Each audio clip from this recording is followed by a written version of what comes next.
खबर आपको बताते हैं, अमेरिका ईरान के बीच समझौता हो गया है। फ्रांस में ट्रंप और ईरान के बीच ये समझौता हुआ और समझौते पर ट्रंप ने कर दिए हैं हस्ताक्षर।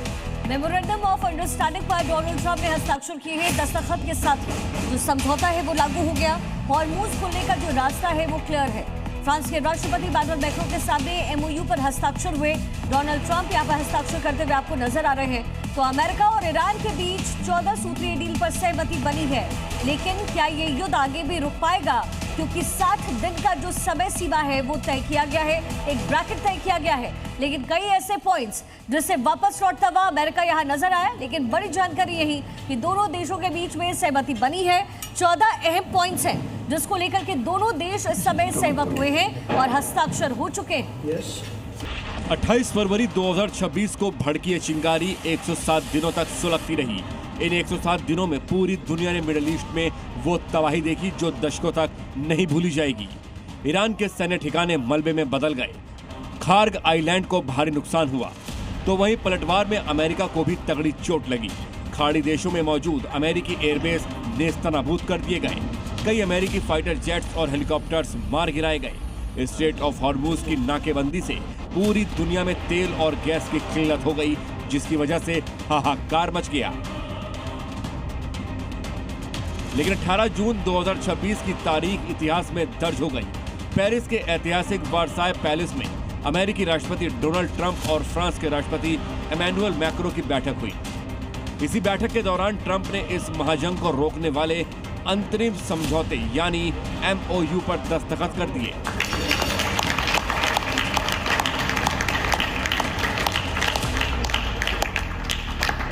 उधर तेहरान से ईरानी राष्ट्रपति पेजेश्कियान ने भी डिजिटल माध्यम से इस समझौते को मंजूरी दे दी। भारतीय समय के मुताबिक गुरुवार सुबह ठीक 5 बजे दोनों महाशक्तियों के दस्तखत होते ही इस युद्ध पर पूर्ण विराम लग गया। ये शांति समझौता 19 जून को लूसन में होना था, लेकिन इसे तय वक्त से पहले वर्साय पैलेस में ही अमली जामा पहना दिया गया। इस 14 पॉइंट्स के ड्राफ्ट समझौते के तहत सभी सैन्य कार्रवाई तुरंत खत्म होंगी। लेबनान सहित क्षेत्र में संघर्ष रुकेंगे। 60 दिनों में अंतिम बातचीत पूरी होगी। आपसी सहमति से वार्ता अवधि बढ़ेगी। हॉर्मुज स्ट्रेट को तुरंत खोला जाएगा। वाणिज्यिक जहाजों को ईरान रास्ता देगा। पहले 60 दिन हॉर्मुज में टोल नहीं ईरान लेगा। अमेरिका नौसैनिक नाकेबंदी को हटाएगा। चरणबद्ध तरीके से प्रतिबंध हटाए जाएंगे। ईरान की जब्त संपत्तियों को अमेरिका लौटाएगा। ईरानी तेल निर्यात के लिए यूएस वित्तीय अनुमति देगा। ईरान को 300 अरब डॉलर की मदद दी जाएगी। ईरान परमाणु हथियार नहीं बनाएगा। IAEA की निगरानी में ईरानी यूरेनियम पर बात होगी। इस समझौते के बाद अमेरिकी राष्ट्रपति डोनाल्ड ट्रंप बेहद आक्रामक नजर आए। उन्होंने साफ कहा कि युद्ध रोकना, हॉर्मूज को खोलना और ईरान को परमाणु बम से रोकना ही उनका लक्ष्य था, जिसे उन्होंने हासिल कर लिया है। साथ ही ट्रंप ने कड़े लहजे में चेतावनी भी दी है कि अगर ईरान ने समझौते का उल्लंघन किया तो उस पर दोबारा ऐसी बमबारी की जाएगी जिसे वो झेल नहीं पाएगा। बहरहाल 107 दिन बाद ही सही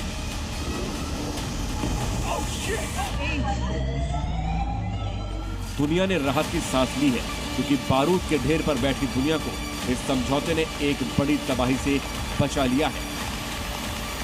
ब्यूरो रिपोर्ट, जी मीडिया। तो दोनों देशों के बीच में सहमति तो बन गई है, लेकिन सवाल अभी भी कई सारे हैं। हमारे पास गेस्ट का बड़ा पैनल इस समय मौजूद है।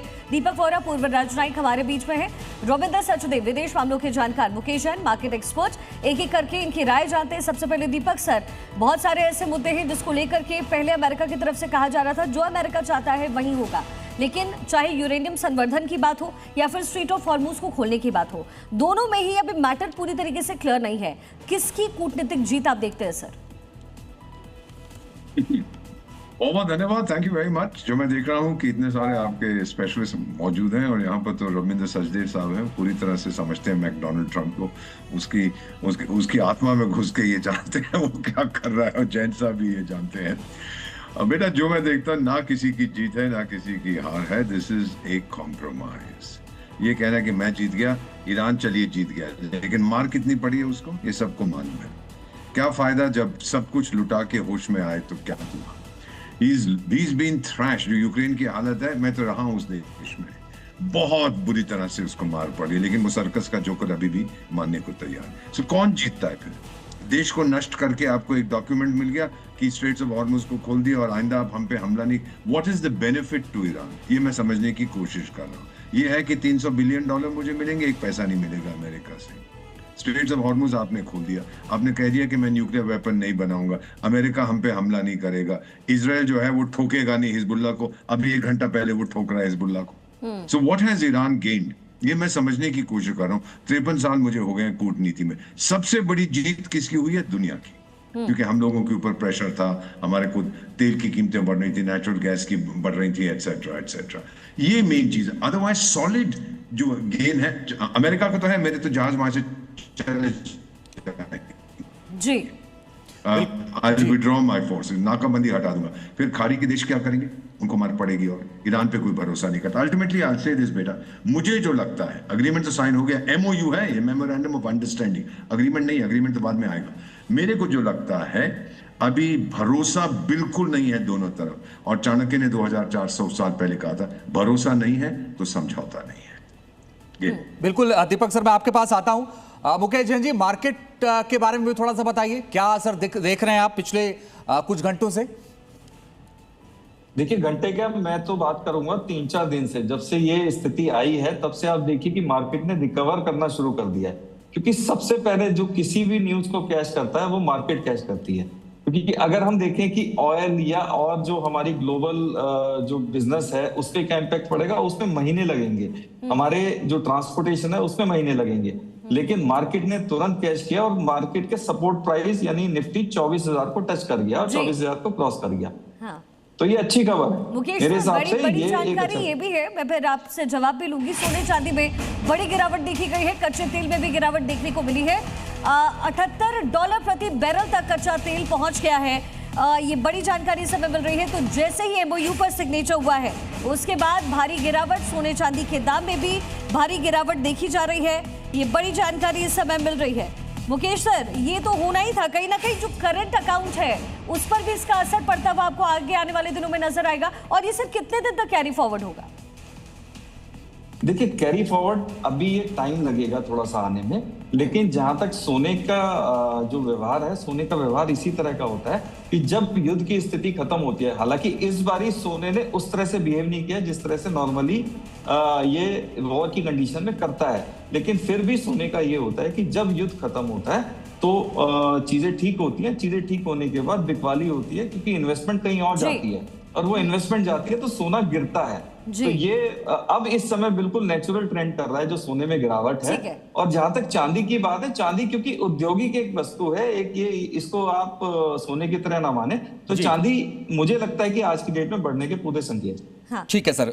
प्रोविंदर सचदेवा साहब, कहा यह जा रहा था कि ये जो डील हुई है, जो हस्ताक्षर हुए हैं, इसमें कुछ कंफ्यूजन हैं। आपको भी लगता है कोई कंफ्यूजन है या फिर सब कुछ क्लियर है इस डील में, कहीं कोई दिक्कत नहीं है? कंफ्यूजन तो एब्सोल्युटली है। अभी तो ये तो हमें मोटे मोटे शब्दों में 14 पॉइंट्स व्याख्यान करे गए हैं कि ये होगा। उनके अंदर उनके जो नट्स एंड बोल्ट्स हैं वो तो बड़े सारे ओपन है। अभी उन सारे नट्स एंड बोल्ट्स को आइडेंटिफाई करना है। तो अभी लंबा रास्ता है इस एमओयू को, मेमोरेंडम ऑफ अंडरस्टैंडिंग, या कहिए इस म्यूचुअल अंडरस्टैंडिंग को एक म्यूचुअल एग्रीमेंट की तरफ तब्दील होने में। अमेरिका और ईरान के अलग अलग व्यू पॉइंट्स हैं, नीचे जाएंगे। कई चीजें इसमें मेंशन भी नहीं है by the way. In 14 points में जो शुरुआत हुई थी ये जब था कि ईरान का यूरेनियम प्रोग्राम और ईरान का missile program ballistic missile program रोका जाएगा, राइट, या बंद करे ईरान। उसका तो मैंने भी पूरा ध्यान से देखा नहीं है, पर मेरे ख्याल से मिसाइल्स का कोई मेंशन ही नहीं है 14 पॉइंट में। जी, नहीं है सर। नहीं है हाँ। तो बैलिस्टिक मिसाइल। और सर एक और रविंदर सर, इसमें एक और चीज है। एक तरफ डोनाल्ड ट्रंप कह रहे हैं कि स्ट्रेट ऑफ हॉर्मुज फ्री हो जाएगा, लेकिन 60 डेज ये लिखा हुआ है सर, इसके मायने क्या है? You very very right. उसमें लिखा है at no charge for 60 days, तो 60 दिन तक तो अभी चलेंगे।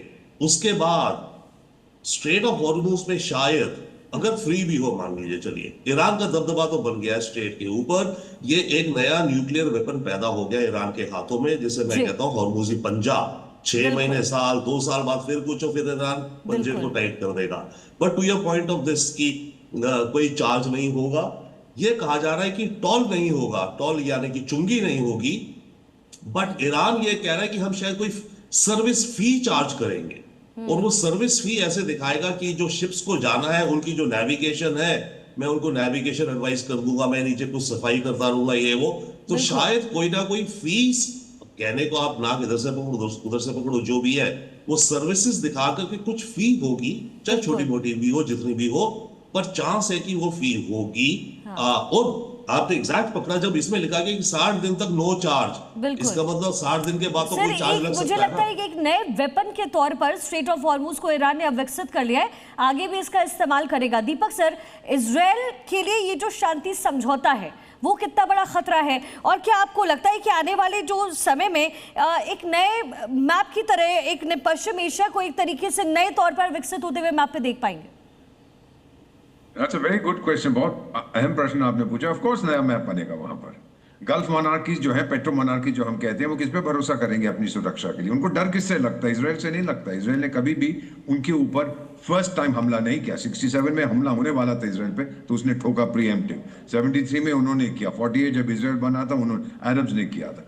डर उनको लगता है ईरान से। बेटा, ये डर नहीं जाएगा, क्योंकि उसके जो दामाद हैं, एक हिजबुल्ला है, एक हुती है और एक हमास है। हमास को तो चलिए आपने भेज दिया जाऊँ अपनी हुरूम के पास, लेकिन हिजबुल्ला तो अभी भी अभी 2 घंटे पहले जो मेरा इजराइल ग्रुप पे कह रहे हैं कि we have blasted a missile launcher Hezbollah का फ्रॉम लेबनान। लेबनान की सरकार तो है नहीं, हिजबुल्ला की सरकार है, हर चीज हिजबुल्ला चलाती है, तो वो तो लेबनान को खत्म कर देगा Israel. It's a question of survival for Israel. Netanyahu साहब, जिनकी बातों पर मैं भरोसा करता हूँ, उन्होंने कहा हम अकेले लड़ेंगे अगर लड़ना पड़ा, और अगर ईरान ने हम पे हमला किया, हिज स्टेटमेंट, तो फिर हम बताएंगे उसको कि हमारा पावर गैप आपके बीच में और मेरे बीच में कितना है, हम खत्म कर देंगे। Now they are angry, they are very angry, they are very upset कि ये आपने क्या कर दिया। हमसे तो पूछा नहीं।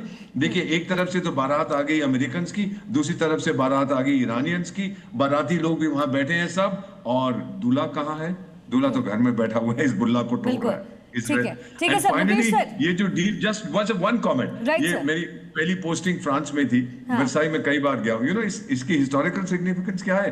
पहला विश्व युद्ध जब खत्म हुआ था, हस्ताक्षर इसी पैलेस में हुई थी, हॉल ऑफ मिरर्स उसको कहते हैं वर्साई में। मैं तो करीब हफ्ते में एक बार जाता था, मैंने पोस्टेड देयर। तो बड़ा इंटरेस्टिंग है कि अब ये जो अग्रीमेंट साइन किया है यहाँ पे, वो और जर्मनी की प्रोक्लेमेशन जब जर्मनी देश बना, वहां भी वर्साई के हॉल ऑफ मिरर्स में किया गया था। सो इट्स वेरी इंटरेस्टिंग, इसका हिस्टोरिकल है। लेकिन ट्रंप साहब ने साइन कर दिया, उसको फायदा होगा ट्रंप को। मैं नहीं देख रहा कि ईरान को कोई फायदा होता नजर आया। मुकेश सर, एक लास्ट कमेंट, क्योंकि शेयर मार्केट पर लोगों का नजर है, लोग इस तरह उसी तरफ इस समय देख रहे हैं, सबसे ज्यादा किस सेक्टर में प्रतिक्रिया सामने आ सकती है? देखिए, सबसे ज्यादा इंफ्रास्ट्रक्चर सेक्टर में प्रतिक्रिया आएगी, क्योंकि आप देखें जब युद्ध खत्म होता है तो युद्ध के जो डैमेजेस होते हैं, तो वो सबसे ज्यादा उसमें जो स्कोप आता है वो इंफ्रास्ट्रक्चर में आता है, क्योंकि वो दोबारा से आपको क्रिएट करने हैं। तो इसमें मैं इस बात को भी कहूंगा कि इसमें एक अवसर भी मिलेगा जो इंफ्रास्ट्रक्चर सेक्टर में कंपनियां लगी हुई हैं। तो मुझे लगता है कि वहां पे ज्यादा अच्छा आना चाहिए। तो मुकेश जी ये कह रहे हैं कि आने वाले वक्त में इसका फायदा देखने को मिल सकता है। बहुत बहुत शुक्रिया आप सबका हमारे साथ जुड़ने के लिए और हमसे बात करने के लिए। तो बड़ी बात यह है कि थोड़े कंफ्यूजन जरूर है, लेकिन अब देखना होगा कि आगे स्थिति क्या होती है।